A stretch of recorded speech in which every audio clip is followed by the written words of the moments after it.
Hello students, welcome to my channel. This is Dr. Hanuman Singh Chauhan and you are watching my channel K for Chemistry. Today we are going to study modern methods of lanthanide separation. Lanthanide elements जो हैं उनको separate करने के आधुनिक विधियों के बारे में अध्ययन करेंगे। ये टॉपिक बहुत इम्पॉर्टेंट है। इम्पॉर्टेंट इसलिए है क्योंकि जो लैंथेनाइड के एलिमेंट्स है 14, उन 14 एलिमेंट्स में आपस में इतनी ज़्यादा सिमिलरिटी रहती है कि उनको सेपरेट करना बड़ा कठिन होता है। जो ओल्ड मेथड है उनसे उनको सेपरेट करना बड़ा कठिन रहता है। इसलिए कुछ आधुनिक विधियाँ सर्च की गई हैं, जिनमें से एक है क्रोमेटोग्राफी। उस क्रोमेटोग्राफी में भी एक और मेथड है आयन एक्सचेंज मेथड, तो इसका आज हम स्टडी करेंगे। इससे पहले ये मैं समझा दूं आपको कि जो लैंथेनाइड एलिमेंट्स है सेपरेशन इनका कठिन इसलिए है क्योंकि ये जो है इसमें सबसे पहला वाला एलिमेंट लैंथेनम और लास्ट वाला एलयू ल्यूटीशियम, इनके बीच में जो इनके बीच में जो आयनिक रेडियस है उसका अंतर इतना कम होता है कि बहुत ज़्यादा कम होने के कारण जो नज़दीक के एलिमेंट है उनमें और भी ज़्यादा कम हो जाता है। तो इस वजह से इनकी जो फिजिकल और केमिकल प्रॉपर्टीज़ लगभग सिमिलर होती हैं और सिमिलर होने के कारण ही इनमें डिफ्रेंशिएट करना इनको या सेपरेट करना बड़ा कठिन हो जाता है। तो इसलिए इसको सेपरेट करने के लिए हम अलग अलग विधियाँ सर्च करते हैं, जिसमें से एक विधि है मॉडर्न मेथड है separation of lanthanide by chromatographic method, और इस क्रोमेटोग्राफी मेथड के अंदर ही एक आता है आयन एक्सचेंज मेथड। अब इस आयन एक्सचेंज मेथड में हम क्या करते हैं कि ये एक तरह का जो है एड्जॉर्प्शन मेथड है। इस एड्जॉर्प्शन मेथड में हम इस तरह का जो मेथड है क्रोमेटोग्राफिक मेथड, इसको एक बार मैं हल्का सा एक्सप्लेन कर दूं। क्रोमेटोग्राफी चीज़ क्या है? क्रोमेटोग्राफी में एक होता है क्रोमेटोग्राफिक कॉलम, जो एक ब्यूरेट की तरह होता है। उस ब्यूरेट की तरह का जो कॉलम होता है उसमें हम एड्जॉर्बेंट भरते हैं, अपोजिट वाला एड्जॉर्बेंट भरते हैं। अगर जो जिसको हमको सेपरेट करना वो बेसिक नेचर का तो एसिडिक ले लेंगे हम, अगर एसिडिक नेचर का तो बेसिक ले लेंगे हम, इस तरह। तो इसके अंदर इस तरह से हम इसमें एड्जॉर्बेंट भरते हैं। आयन एक्सचेंजर होता है वो।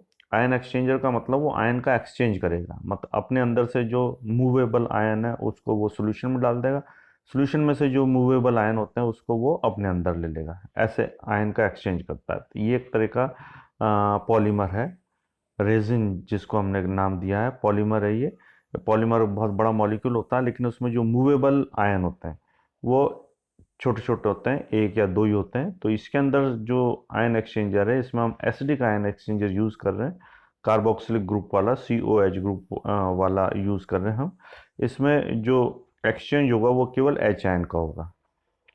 एच आयन में भी मॉलिक्यूल तो बहुत बड़ा है, पॉलीमर है इसलिए, लेकिन उसमें जो मॉलिक्यूल का एक्सचेंज होगा वो केवल एच का होगा। इसलिए हमने इस पूरे मॉलिक्यूल में हमने इसका जो फार्मूला लिखा उसको इसी तरह से लिखा है, एच ब्रैकेट में लिख दिया रेजिन। वो रेजिन का आर इसलिए लिखा है क्योंकि वो पूरा मॉलिक्यूल जो है वो स्टेबल है, कांस्टेंट है, पॉलीमर है, उसमें नो चेंज है, सिर्फ मूवेबल एच है, इसलिए हमने एच सिंगल बॉन्ड और आर लिखा है इस तरह से। तो ये जो कार्बोक्सिलिक रेजिन है आयन एक्सचेंजर, इसको हम ब्यूरेट में भर देते हैं या यूँ कह लीजिए कॉलम में भर देते हैं, क्रोमेटोग्राफिक कॉलम में, इस तरह से। अब इसके अंदर हम सोल्यूशन डालते हैं।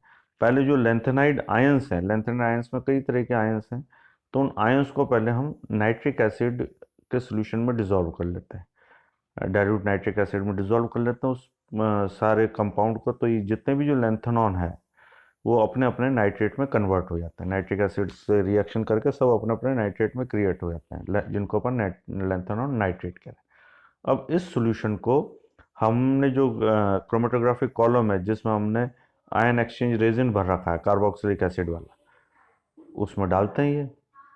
तो डालने पर क्या होगा, एच आयन का रिप्लेसमेंट होगा। जो एच आयन रेजिन के अंदर थे मूवेबल, जिनको हमने कहा था, वो जाएंगे लेंथेनॉन के पास, और लेंथेनॉन के जो आयंस है वो इसमें आके चिपक जाएंगे। देखो जैसे रिएक्शन दे रखी है, Ln+3 जो है ये नाइट्रिक एसिड के अंदर है, लेंथेनॉन नाइट्रेट के साथ जुड़ा हुआ, और 3H रेजिन ये उसमें आयन एक्सचेंजर में। अब यहाँ से क्या होगा, H जो है वो रिप्लेसेबल है, वो हटेगा, 3H हटेंगे, और वहाँ से Ln3 का एक जो है एटम है वो जुड़ेगा, क्योंकि लेंथेनॉन के ऊपर +3 आयन है, 3H हटेंगे तब एक H जुड़ जाएगा। इस तरह से इस पूरे सॉल्यूशन के अंदर इस तरह की रिएक्शन होगी, और रेजिन में से 3-3 करके सारे एच हटेंगे, उसके स्थान पर एक एक जो है वो लैंथेनाइड का आयन जुड़ता चला जाएगा। इस तरह से ये कॉम्प्लेक्स बनेगा जिसको हमने नाम दिया Ln रेजिन का थ्राइस प्लस 3H प्लस। ये तो पहले सॉल्यूशन फेज में था, ये जो हम रिएक्टेंट है, रिएक्टेंट में तो सॉल्यूशन फेज में था Ln प्लस 3 और सॉलिड स्टेट में था रेजिन।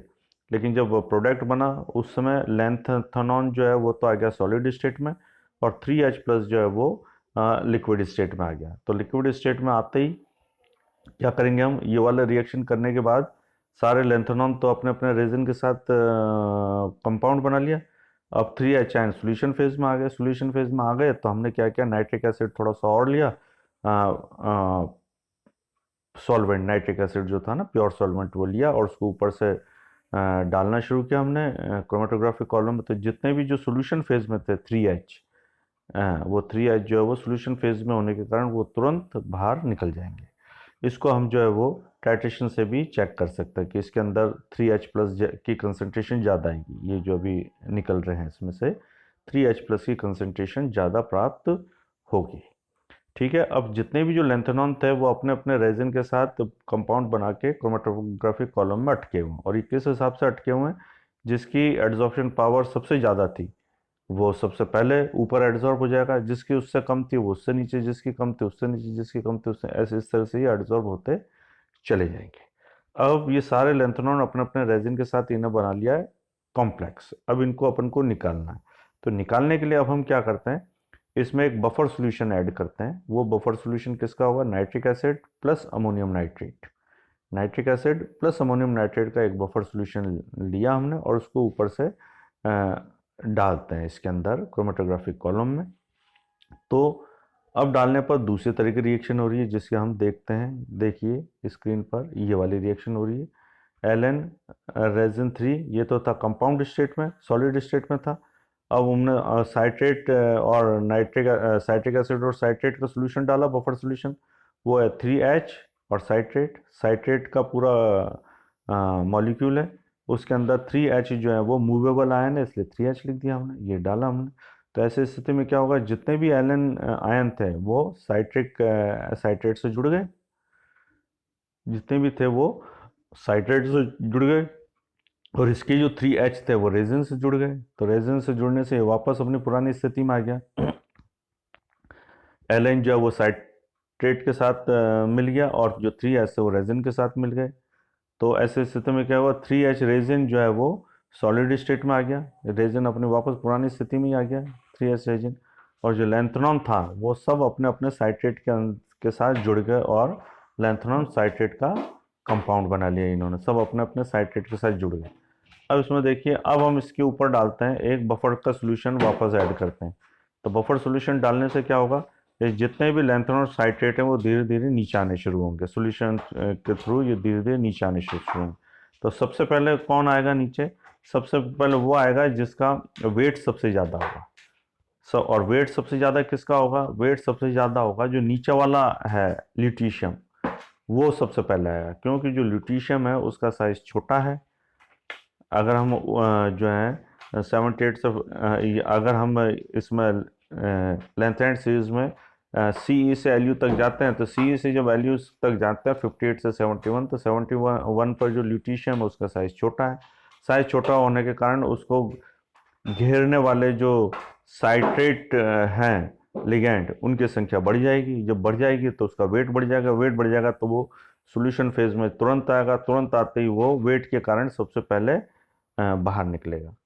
जैसे जैसे बाकी के जो एलिमेंट हैं वो जब मॉलिक्यूल बनाएंगे, कॉम्प्लेक्स बनाएंगे, तो उसी के क्रम में उनका जो वेट है वो कम होगा, तो वो उसी क्रम के अंदर बाहर आते जाएंगे। तो जिसका वेट सबसे ज़्यादा होगा, जो लेंथेनाइड एलिमेंट सबसे छोटा है और उसका वेट ज़्यादा होगा लिगैंड जुड़ने के कारण, तो वो सबसे पहले आएगा और उसी क्रम में ये बाद में आते रहेंगे। तो पहले ल्यूटीशियम का कॉम्प्लेक्स बाहर आएगा, उसके और अंत में आएगा लैंथेना, क्योंकि उसका साइज बड़ा है।